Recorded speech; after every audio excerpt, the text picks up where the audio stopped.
a top official in the group's military council, and Tariq Azzeldin, who Israel says directs Islamic Jihad activities from the West Bank in a base in Gaza. The Palestinian Health Ministry confirming that 12 people were killed and 20 others injured after the bombardment. PIJ confirming that 3 of their operatives were among the dead, along with their wives of the 3 commanders and a number of their children. Israeli residents of areas within 25 miles of Gaza were instructed to stay near bomb shelters amid fear of retaliatory rocket fire, and shelters across southern Israel have been opened as well. Sources say the operation is expected to last for around 3 days. Meanwhile, sources inside Gaza say that they are prepared for war. Let's bring in Professor Kobi Michael, a senior research fellow at the Institute for National Security Studies. Thank you so much for being with us this morning. Israel assassinating 3 senior members of Palestinian Islamic Jihad. Talk to us about the timing of this operation. They say that their initial goals have been met. What else can we expect on the agenda for the rest of the day and the week? Good morning. First of all, I think that it is important to emphasize that we are talking about a very significant operational and intelligence achievement.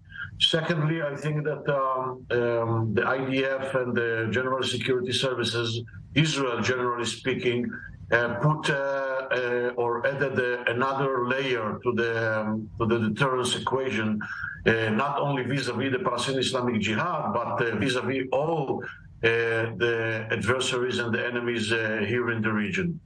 And thirdly, I think that we have to expect that a retaliation from Gaza will come. I think that at least at this moment, Hamas maybe will feel obliged to retaliate, but I think that their interest is to contain the retaliation. But we cannot know what will be at the end of the day, and we have to be prepared in this regard. Well, Israel did send a warning to Hamas through Egyptian mediators early this morning, warning them against getting involved in the conflict. In August of 2022, during that operation, we didn't see them getting involved.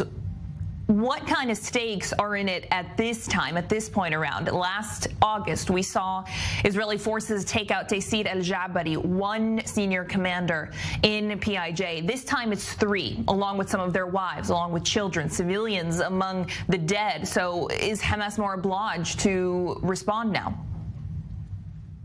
Exactly. I mean, this time we're talking about a higher number, and we are talking about some civilians that were killed as well. And in the very same time, we are dealing with a very broad operation in Nablus. And we have to remember that Hamas has also some internal and domestic political pressures from the Palestinian Islamic Jihad. I assume that from Iran as well, and from at least part of the local population. And Hamas will have to maneuver and will have to balance its strategic interests vis-a-vis the other interests and the other pressures that I have just mentioned, and to decide what will be the most appropriate retaliation or response from their side.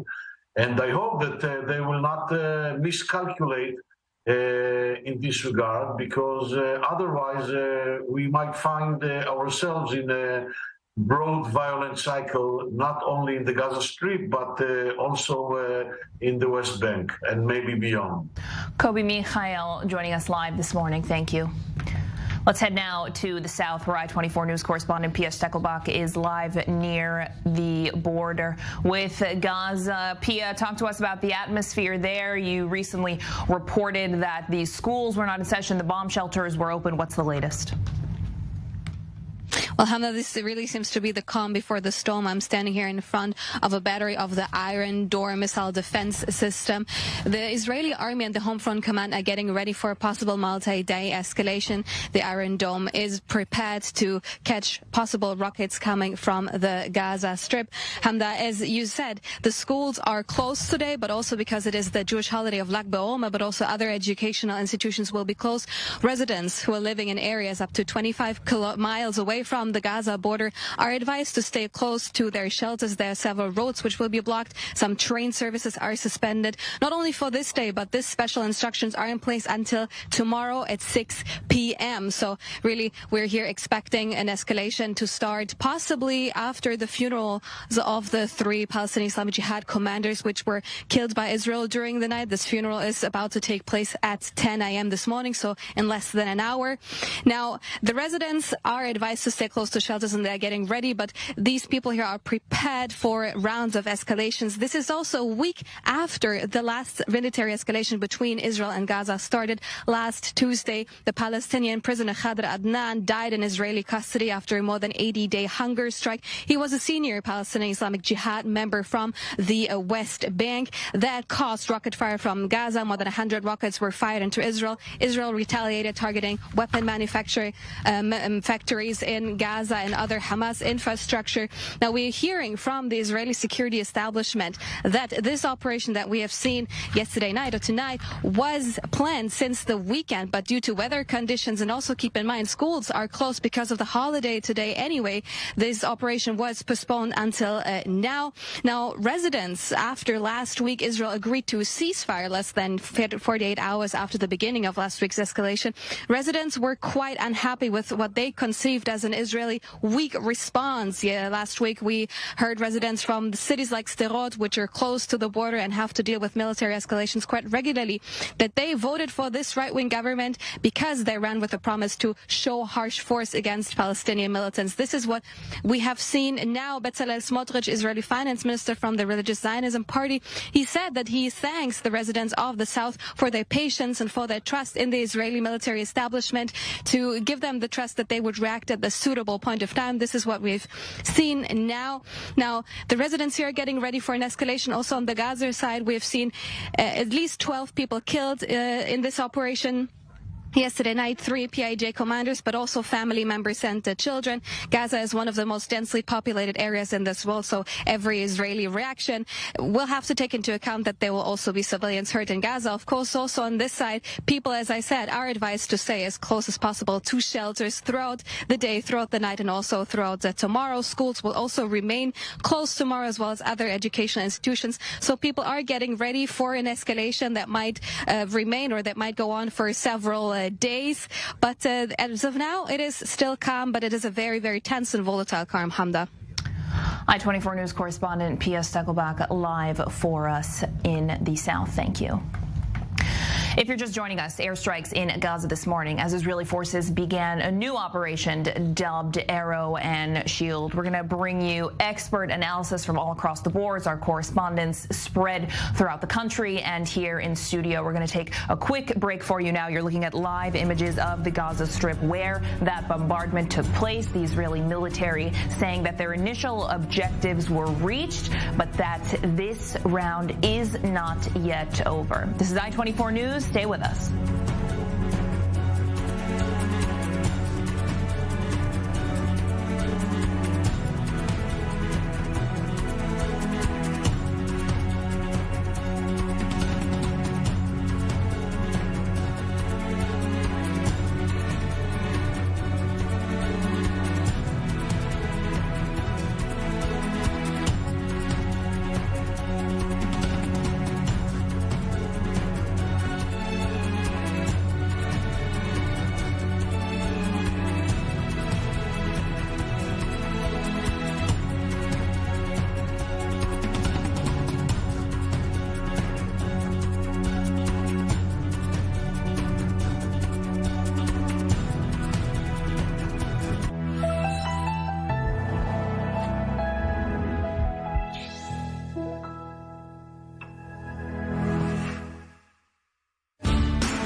Shalom and welcome to Jewish World Weekly.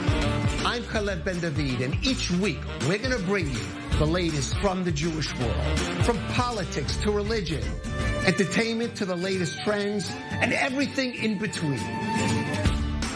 Join me each week as we explore the global Jewish diaspora. Don't miss Jewish World Weekly only on I-24 News.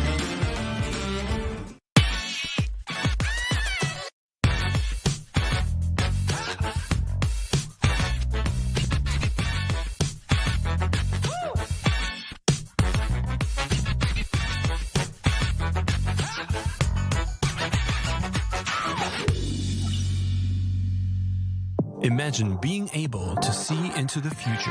What innovations will change the world as we know it? Join us as we meet the people changing our planet and discover the inventions shaping tomorrow. Israel Business Beat. Sundays and Wednesdays, 9:30 p.m. GMT.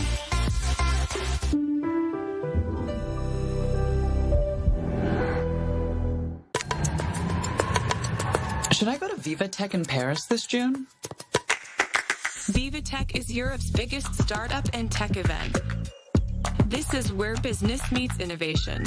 Jumpstart business deals with the leaders in tech. Discover cutting-edge innovation. Meet the brightest minds changing the world. Is it worth it? Weren't you listening? It's the #1 startup and tech event in Europe. Be there.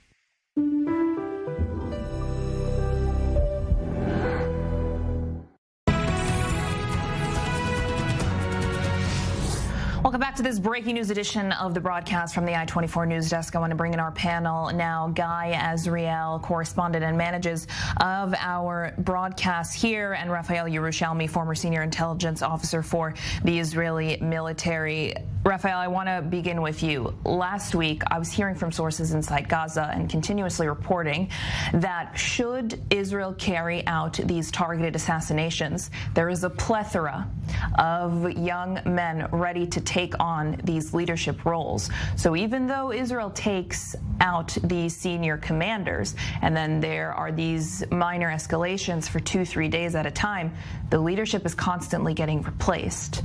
What's the move now? So these people that have been eliminated will be eventually replaced, but the replacements will not have either the experience or the charisma of some of them. These three ones were very, very experienced veteran terrorist leaders. Their elimination will cause a blow to the faction. It will take quite a while before they can regroup and reorganize. They were not expecting that kind of a blow, not that hard. And I think they are surprised, and they have to see what's going to happen now.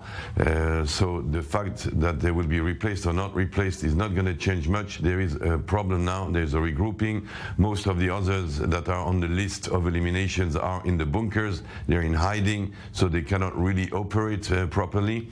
And the unknown now is more what is going to happen with the Hamas. Meaning, because there is now a lack in the leadership, and especially the military leadership of the Islamic Jihad, then there is more despondency on what the Hamas will decide. Will the Hamas give instructions? Will the Hamas just close their eyes and let the Islamic Jihad operate as they wish?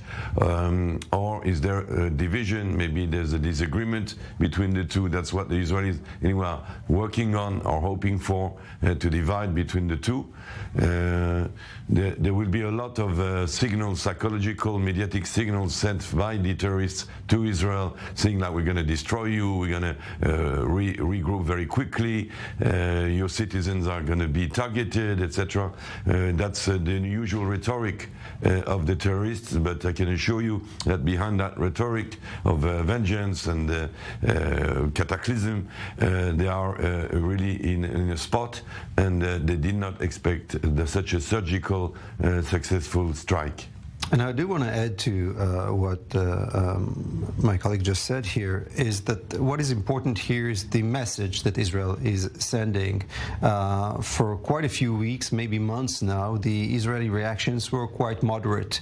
And that was something that has been interpreted both in Gaza but also elsewhere as weakness of Israel at this point of time. We also heard that even from the Iranian President Ibrahim Raisi on his visits to Beirut and his meetings with senior members of both Islamic Jihad and Hamas. And part of the reason, according to these terror leaders, was the fact that Israel is in some sort of an internal turmoil, calls to perhaps refuse to serve in the IDF as they saw that. And I think that what has unfolded last night really shows that when it comes to Israel's security, those internal divides are almost meaningless, as these pilots, those security officials, those intelligence officers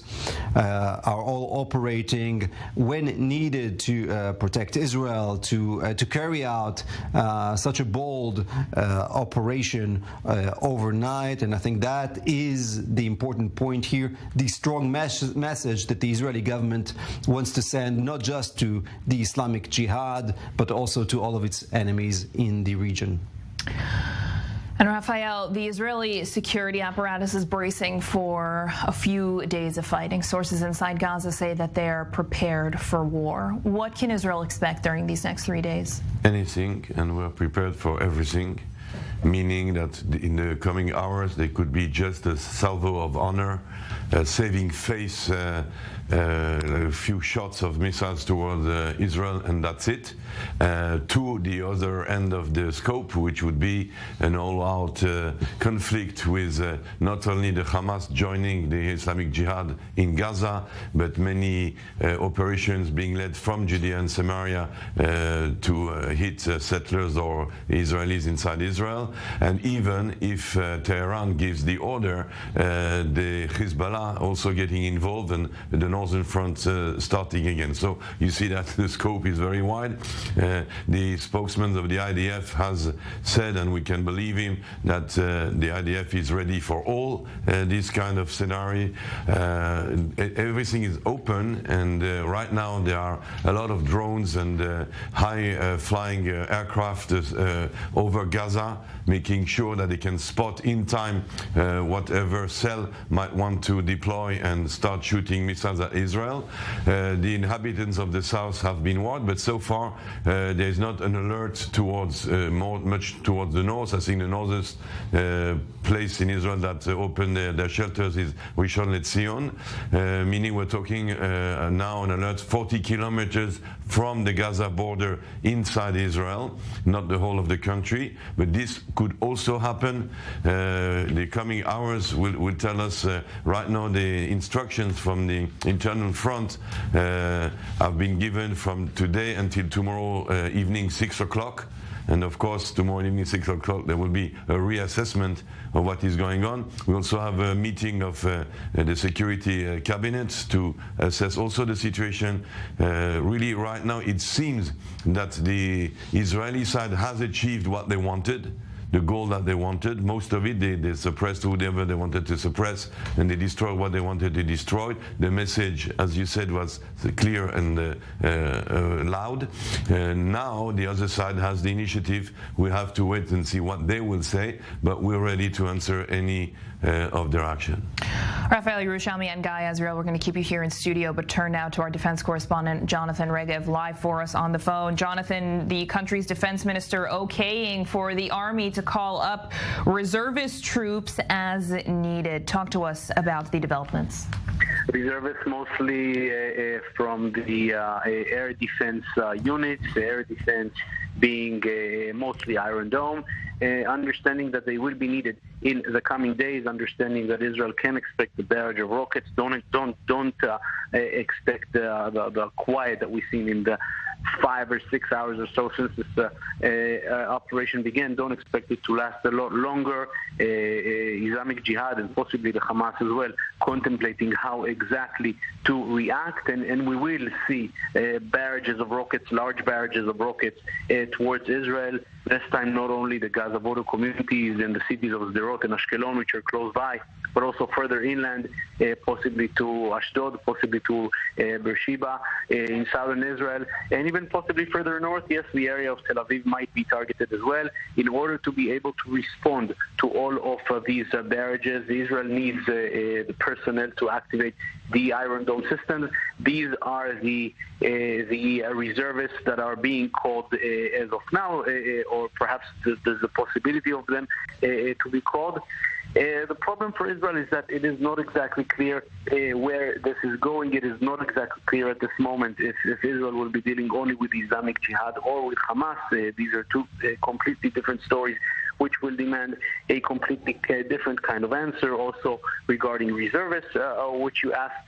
Now, the tables perhaps have turned as compared with previous instances in which it is Hamas, the Islamic Jihad, initiating and Israel responding. This time Israel has initiated. Now, of course, we have to wait and see what kind of response comes from Gaza. I-24 News defense correspondent Jonathan Regev live for us on the phone. Thank you. I want to turn back to our panel now in studio. Raphael Yerushalmi and Guy Azriel. Guy, talk to us about some of the political implications of this operation. Reaction we're hearing from lawmakers as well. Right. So this operation has been taking part during some rift within the Israeli government, and that came after the very moderate response of the IDF following those rocket barrages on Tuesday last week. Over 100 rockets fired by Islamic Jihad, and that caused some factions of the government, namely from the Jewish Power Party, that of National Security Minister Itamar Ben-Gvir, to sanction votings in the Knesset, to set up a makeshift office in the city of Sderot, but one member of parliament, and for a rhetoric that was not comfortable for Netanyahu. As we hear, Itamar Ben-Gvir was not part of these planned operations overnight, but he is sending a response this morning saying, I congratulate the Prime Minister on the proactive activity in Gaza. This is a good start. The time has come to change the policy vis-a-vis Gaza. But we're also hearing from the opposition, namely from the opposition leader Yair Lapid, who says today, I back the security forces for the operation against Islamic Jihad. The terrorist organizations in Gaza know this morning that the intelligence community and the security forces are following their every move, and that they will pay for their action. A strong Israeli response at a time and place that is convenient for us is the way to deal with terrorism from Gaza. So this is not surprising, as we've seen this in the past. Whenever a military escalation does take part, the opposition normally backs the government, perhaps keeping all the differences, and there are such wide differences as we know, keeping them apart, away for now. Yair Lapid also cancelled a planned speech for tonight, and we're also hearing that he will actually meet with Netanyahu tomorrow morning for a security update. Will be very interesting to see what comes out of that meeting. We do not expect this escalation to bring any of the forces in the opposition closer to this government. This is just a matter of rhetoric, showing their support for the IDF, for the security forces, and in this case for the government as it operates to protect Israeli citizens as they see it. Yes, please. We've got about 2 minutes left. Yeah, if I may add, it is the first time in the history of Israel that the cabinet security unit has not been convened. I think that also happened last year during the Lapid government, but that is still exceptional. In a way that here there was a mistrust. It's very bad to see that the Prime Minister and the Minister of Defense do not trust all of the ministers of the cabinet, and they prefer to keep it secret from them as well, which is quite disquieting, I would say. say. So maybe it's the second time, but it's still disquieting.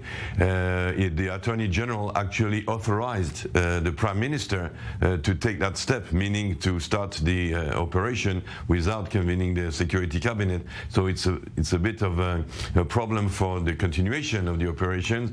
We'll see how much trust or mistrust there is in this government, because the coming days are going to be quite problematic, and some decisions will have to be taken. Will they be again taken in secret between the Minister of Defense and the Prime Minister, or will it be more open? As you say, it seems to me that the Prime Minister today could rely much more on the opposition support than on his own troops, because the tradition in Israel is, of course, that we should all be united in times of difficulty. And I'm sure that one of the ministers, Mr. Ben-Gvir, will find a way to get some credit, like he would say he put pressure on Benjamin Netanyahu, and that's why, etc. So, but that's politics. Raphael Yerushalmi and Guy Azriel joining me live in studio on all the breaking news. Thank you. That's it for this special edition of the broadcast from the I-24 News Desk. I'm Hamda Salhout in Tel Aviv.